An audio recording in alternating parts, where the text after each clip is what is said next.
Hey, what's up, guys? This is MPFSU, and this is part two of my series of the cover two.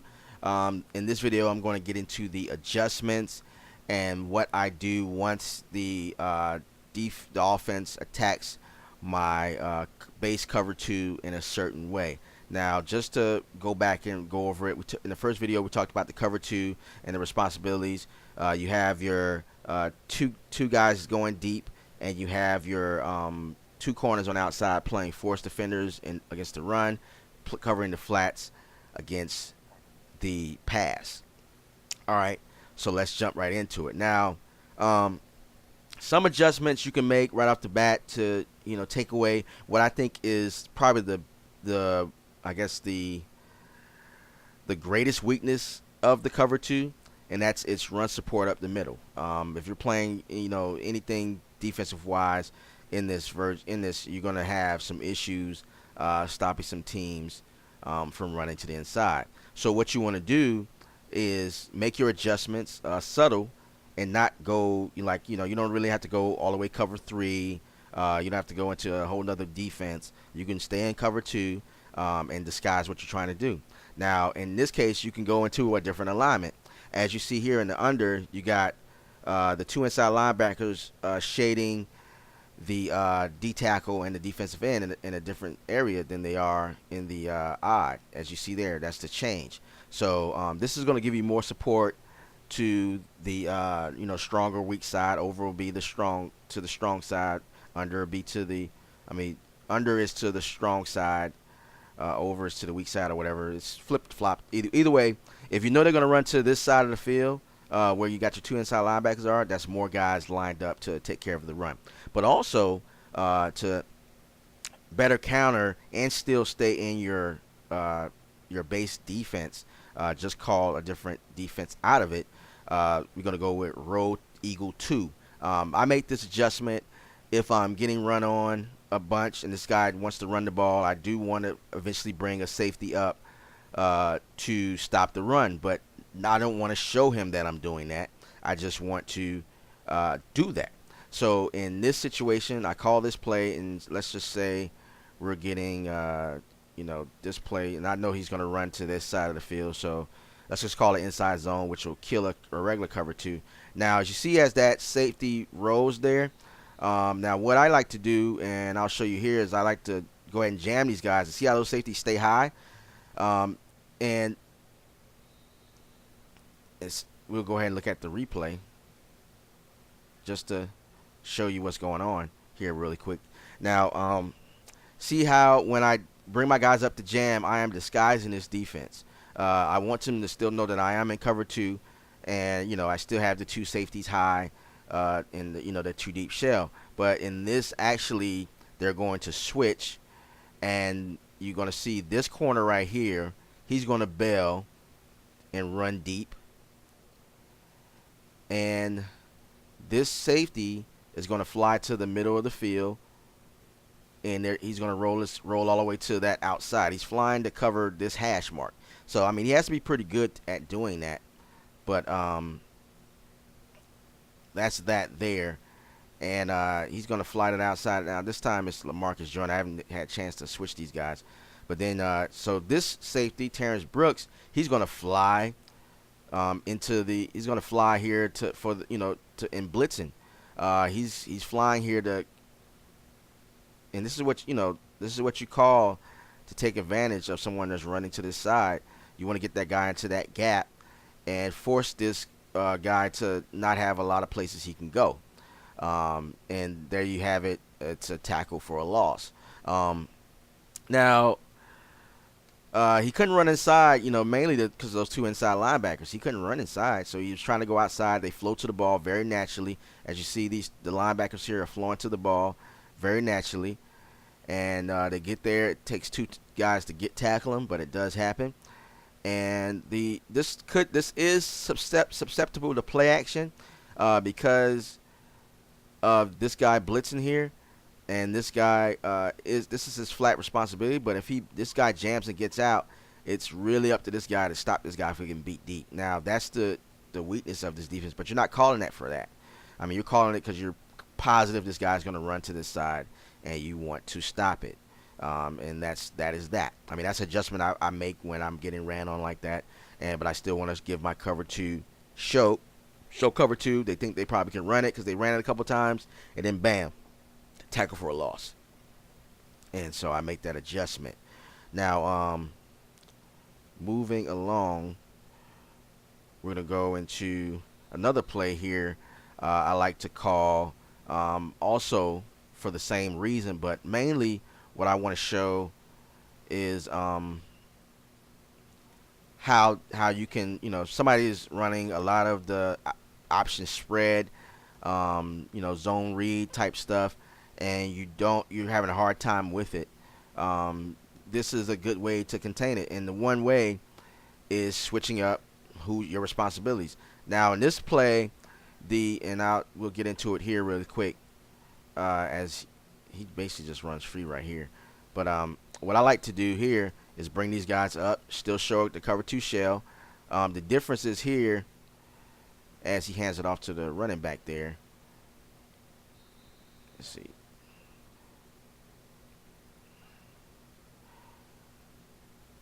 Now, see if he'll keep it here, because a lot of users like to keep it. So, okay, now you could be using that guy, but let's just look at this, because I want to show when the quarterback kept it, because that's normally what users like to do, is keep it with the quarterback, because that's the most the better advantage for them. So, now these guys back here are now this is still cover two. These guys back here are man free, so they are robber, so to speak. It's several terms you call it: man free, robber. Their responsibility is read and react, just like this guy over here. I think that's it. Let's run it back. Yeah, he's read and react too. So this guy's read and react. These three guys on the interior are read and react. Now instead of your safeties being deep, these are your corners flying deep. So you have your corners going into deep coverage, and these guys are just going to react to whatever happens in the play and read the defense. Now, obviously, they have to be pretty good at doing that if you're going to have the computer do it. But because man free is definitely difficult for the computer to do. But if you're usering, you can use any one of these guys. You can use this free safety, use this guy, and if you want to cover the middle, or you want to come inside and rob or whatever, or run support like what he's doing here against the zone read, that's what he does. And so that's a tackle for a loss. Now this is the computer doing it, but you see he does a pretty good job of reacting to that, as well as the other safety, who now is just flowing to the play man free, not worried about blockers. He does get blocked there, but he's just flowing to the ball. But most likely, since it's on this side, this guy's going to have opportunity to get there, because these blitzers are just going to soak up blocks.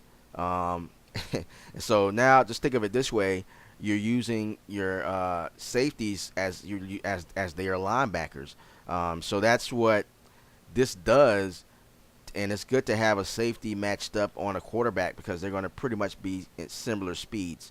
If you have an even faster safety, then that's even better, because he can get there even quicker to make the tackle, maybe even hit him and knock the ball off if he's a hard hitting safety. So that is just that, and I just want to throw that example out there. I mean, that's not the end all be all stopping the zone read, because there's a lot of things that the zone read can do. But that's what I'm saying. The thought process I'm going through with adjustments. You want to have people ability to read and react when you're trying to stop that zone read, and pretty much what we would call scrape. But he does not. He fills that gap, but he does not fill that gap at the beginning. So he's not coming down there at the beginning so that zone read fake could pull him in to tackle the running back. He's filling that hole, but he's not showing it. Because the defense, because I'm disguising it with my two cornerbacks coming up to jam, and they bail very quickly into coverage. And so, but he reacts to that, and bam, there you go, tackle for a loss. All right, so think of Troy Polamalu, a couple of other players that may in the NFL that do that kind of stuff out of the 3-4. They just are allowed to roam and do whatever, and you could do that here in NCAA as well. Now let's jump into some passing here real quick. And let's go here. Practice options. Let's see if oh yeah, practice options. Do play. And let's take a look at some passing scenarios. So now we talked about run defense. Now let's talk about pass defense, because the cover 2 does have some holes in it. So now we looked at the roll eagle, and so now we're going to go to the over. And the over has another zone play that I like that changes one of the responsibilities of your linebacker, one of your outside linebackers. And so say if they're trying to flood the zone to this side of the field, and they're throwing outs, throwing buttons, or they're able to do that somehow even against this, or they're trying to hit a corner route or something like that versus this defense, you can call it. And let's just have let's try something. Let's try this. So we have to drag under. Let's run this and see what happens. So he takes off there, but let's go ahead and show you what this pass defense does. So say they're hitting that corner route a whole bunch in between the safety, which is here, and the corner, which is here, locked in the zone coverage in the flats. Now, as you see here, you see this linebacker. He's coming out here. This is his responsibility. And that corner route, he's right there, ready for it, and he's giving this guy support. So say they're hitting the tight end, hitting their slot receivers on these corners, and they're getting there pretty easily.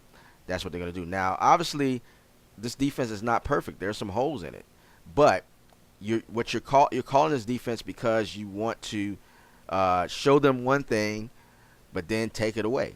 They've been able to hit the corners, hit a few things. Now, if they run a post over that middle, you're probably you may get roasted, because you don't really have you still have an inside linebacker that's taking away the deep middle, but it's still area in this space here to be concerned with. So this is not something you would call to stop them from throwing over the middle. You would call the normal cover 2 defense base to stop it from throwing over the middle, because that linebacker just has to fly back there deep and make a play. But you don't call this if they're throwing the ball over the middle. You should stay in your base D if they're trying to do that. You should get some turnovers from that. But if they're not throwing the deep middle and they're hitting corner routes and those kind of things like that, this is what you can call to make that adjustment. So let's move on. All right, and just say if they're hitting outs, they are harder to hit against cover 2, but say if they're hitting those, or hitting they're shooting corners to both sides and pulling your flat defenders to open that area up. And I'm not going to really show it, but because you get the gist of what the pink coverage just does. So I'm just going to show you. You can go to solid, which is a good alignment for this. It has to play in it where they both cover pinks, and the middle of the field is probably going to be wide open because you have your 2 inside linebackers spread out a little bit wider. You brought your outside linebackers a little bit in, but it's a subtle adjustment just to see what it looks like. Let's do something like this, and yeah, let's do this. Okay, so you got corner strike, and let's go ahead and so say they're attacking the outsides of both of the fields, because that's going to be what that cover 2 weakness is going to be, because as this play is designed, it is designed for these 2 flat defenders, right? These 2 flat receivers to run routes to pull these guys in, and then these in the normal cover 2, these linebackers aren't going to be in the pink zones. They're in the yellow zones, so they're not going to really cover that C route. That C route is going to be wide open against the cover 2. So this is it's on both sides. You got the linebackers, they're shading out. So this is adjustments you make. If they're attacking that outside, even if it's 2 corner routes, 2 C routes, if they're attacking that area, or even if they're trying to throw a streak up the sideline between that corner and safety, then there's going to be problems. Now, the issue is with this defense is up the middle, because it kind of changes how the linebackers respond to that sort of coverage. Now, you're not going to have good coverage in this deep middle. So like I was saying before, this is not something you call if you're worried about the middle of the field. You want to call the base cover 2 for that. This is something you call to make an adjustment, give them the same look, but your defenders are doing different things, and that's the adjustment you make to take that away. Now, I'm gonna end it on that note. I think I gave enough information there. I just want to show one other cool thing about making adjustments in this cover two. Out of the cover two, is also we'll go back to odd, because odd has a lot of good pass plays in it, and as you see the cover two sink, you can call that as well. If if your corners aren't as physical, you can do that. You have spy there too. But one I wanted to really point out is also good for kind of adjusting and taking away the a third and long. This smash blitz. Now you want to always blitz, have your players blitz either from the middle of the field, or if the blitz is coming middle, if you want to be in the middle of the field, or blitz from the short side of the field, never from the long side of the field. So you want to bring this blitz from the short side. And as you see, the defenders have that coverage there. Could fool someone that's going to the number one guy all the time. You got your linebackers filling those gaps, those spaces where the defenders will be leaving. Now, obviously, you can probably throw a pass up the seam, but this is something that you want to, in a third and long situation where they're going to pass, and their personnel, and you know how they've been playing the game so far. This is just another adjustment you make outside of calling the cover two. So that is it. I hope you guys got a lot of information out of this. Hope you enjoyed it. If you like this kind of stuff, please subscribe to my channel. I'll be posting more content like this, and I'll talk to you guys later. Peace.